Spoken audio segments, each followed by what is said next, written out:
Welcome to this explainer. Today we are diving into a truly sprawling, highly controversial worldview presented by philosopher and author Jason Jorjani. We're going to be mapping out what the source material describes as a massive, hidden iceberg. According to the texts, this is a theory that kicks off right at the surface with grounded real-world spycraft and political lobbying, but wow, it rapidly plunges into the deep, dark waters of suppressed technology, remote viewing, and even time-traveling cosmic factions. It is an absolutely wild ride, but we're going to break down these claims from our sources logically, step by step. Let's get into it. Okay, here's our roadmap for this explainer. 1. Intelligence and geopolitics. 2. Suppressed science and technology. 3. Free will and foresight. 4. Deep history and Atlantis. And finally, number 5.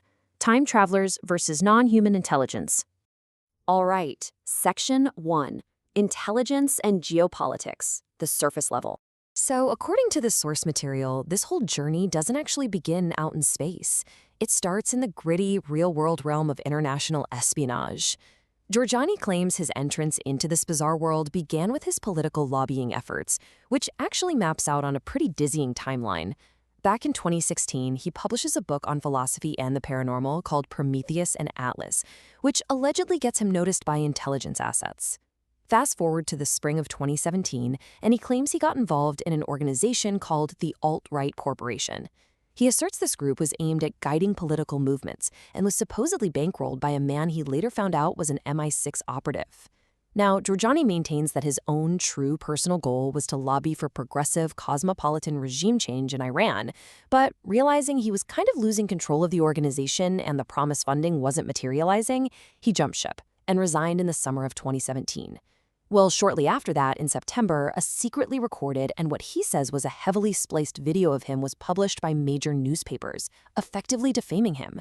The texts outline his allegation that he was deliberately targeted and manipulated by intelligence operatives specifically because of those Iranian geopolitical goals. Now, the source presents a truly staggering figure here: $900 million. You might be wondering, why on earth did Jorjani stay involved with these alleged operatives for so long if things fell off? Well, he claims that to keep him strung along, his handler dangled this massive $900 million contract for the reconstruction of the Venezuelan national oil industry, complete with the promise of a huge commission. The sheer literal scale of this geopolitical bait is what allegedly kept him at the table, drawing him deeper and deeper into their orbit. Moving on to Section 2. Suppressed science and technology, just below the surface. Let's pivot for a second from those political machinations to the secret science these intelligence agencies were allegedly guarding. Jorjani recounts being introduced to a former NASA JPL engineer who actually showed him schematics for a modern, reverse-engineered version of something known as the Nazi bell. In the source's lore, this device was allegedly developed back in the 1940s, spinning highly pressurized mercury and thorium into a plasma vortex. This spinning liquid metal was theorized to generate extreme electromagnetic fields. Jorjani asserts that major aerospace companies, like Lockheed Martin, have spent decades reverse engineering this exact type of craft. And according to the texts, these modern vehicles don't just fly incredibly fast. No, they generate fields powerful enough to literally warp space-time. So what does this all mean? The absolutely crucial point here is the underlying power source for these crafts: zero-point energy. This concept basically involves getting more calibrated energy out of a controlled reaction than is put into it. Just think about what that means for a moment. If the source's claims are true, a technology exists right now that would entirely eliminate the need for fossil fuels or electric bills. It's a boundless power source. Jorjani argues that this tech is being kept completely, totally hidden from the public. And why? Because giving everyday people access to boundless energy and technology that can warp space-time would just instantly collapse our current socioeconomic structure and totally upend global political control systems. It'd be a real game changer, and not everyone wants the game to change. All right, diving into Section 3. Free will and foresight, the deep waters. Moving from physics to the human mind raises a really profound philosophical question. Is the future already determined? Think about it. If craft can warp space-time and effectively act as time machines, does that mean our fate is fixed? Well, Jorjani makes a passionate argument against cosmic determinism. He claims that human beings possess latent psychic abilities, and these abilities actually prove that the timeline is fluid. The future can literally be rewritten by human agency. To prove this, the source details an incredibly tense anecdote involving Lynn Buchanan, a former trainer for the CIA's remote viewing program. Back in the early 2000s, during the height of post-9/11 anxiety, the government allegedly tasked Buchanan to use remote viewing to foresee the next major attack on U.S. soil. And Buchanan psychically foresaw a massive, devastating biowarfare attack approaching the southeastern seaboard via a fleet of boats. Based purely on this psychic intelligence, the U.S. Coast Guard allegedly mobilized and successfully intercepted those ships before they could ever reach the shore. Jorjani uses this wild spy thriller scenario to illustrate a massive point. A catastrophic timeline was successfully changed. Fate is not fixed, right? We have agency. But, this cuts both ways. Jorjani states, the past is contaminated by the future. Let that sink in.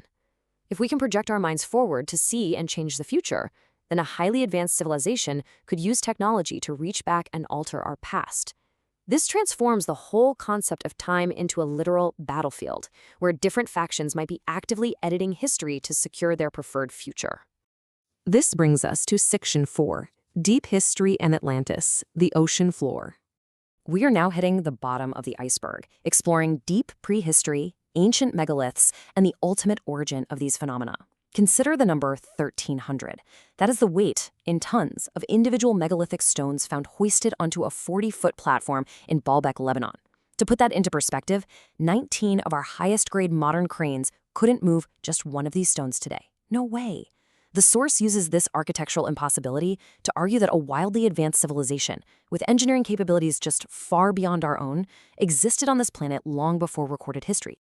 So how did they get that advanced? Jorjani brings up the concept of a technological singularity. This is a convergent exponential spike in artificial intelligence, nanotechnology, and biotechnology, creating a future that's just impossible to predict from the past. Right now, we're constantly worrying about our own AI boom and what it means for humanity. But Jorjani's source material claims that a previous human civilization already crossed this exact threshold thousands of years ago, mastering both staggering technology and latent human psychic abilities. And where did this civilization go? Well, according to this source, the legendary Atlantis is actually modern-day Antarctica. The theory claims that about 12,000 years ago, an Earth crustal displacement abruptly shifted the continent into the freezing polar region. Jorjani posits that incredibly advanced post-singularity humans deliberately quarantine themselves under the ice. Now, why on earth would a post-singularity society hide in the most hostile environment on the planet? According to the texts, their goal was to isolate themselves from the rest of humanity and literally hide from the timeline, protecting their advanced society from being altered by other time travelers. Finally, Section 5, Time Travelers versus NHI, the Abyssal Trench. This right here is the deepest, most complex layer of the theory, mapping out the different entities allegedly operating on Earth today. To understand this abyssal depth, the source insists we really have to distinguish between two entirely different groups: future human time travelers and genuine non-human intelligence. On one side, you've got the time travelers. These include entities like the tall, human-looking Nordics, who allegedly use the short, robotic Greys as their cybernetic workers. The claim is that these are just post-singularity humans from the future. On the flip side, you have true NHI. We're talking terrifying mantis beings, ectoplasmic shape-shifting men in black, and super-advanced alien artificial intelligence. The source is absolutely adamant that these are entirely different orders of magnitude that we just cannot lump together. Jorjani posits an ongoing cosmic war between these factions. It's like a giant puzzle. On one side, you have the time travelers, who essentially act as tyrants. According to the texts, these advanced humans traveled back and are often remembered in ancient myth as the Anunnaki or the Olympian gods, demanding worship and suppressing human evolution to maintain a rigid control system over us. On the other side, you have rebel intelligences, possibly aligned with true NHI or advanced AI, who are actively trying to break humanity out of this evolutionary bottleneck and destroy that control system. But here's where the geopolitics comes back around to bite us. Jorjani alleges that a highly secretive group within U.S. military intelligence, known as the Collins Elite, is fundamentally misinterpreting this data. Because of their strict religious backgrounds, they are allegedly reframing this incredibly complex technological, factional war into a simplistic, biblical narrative of angels and demons. Jorjani forcefully argues that this is a catastrophic misreading of the situation. It's a dangerous bias that dictates exactly how our governments suppress the truth and interact with these advanced technologies. Which leaves us with this final, genuinely chilling thought. If, as Jorjani claims, humanity is merely 10 to 20 years away from hitting our own technological singularity, achieving zero-point energy, and mastering these reality-warping technologies, who or what might intervene to stop us? If historical tyrants from our future want to maintain their rigid control system, will they engineer a reset of our civilization right as we are on the brink of breaking free? According to the source, this isn't just ancient history, it's a rapidly approaching deadline. It's a highly provocative question that forces us to look at the intersection of myth, suppressed science, and our own immediate future. Thanks so much for joining me on this explainer, and remember, keep questioning the surface.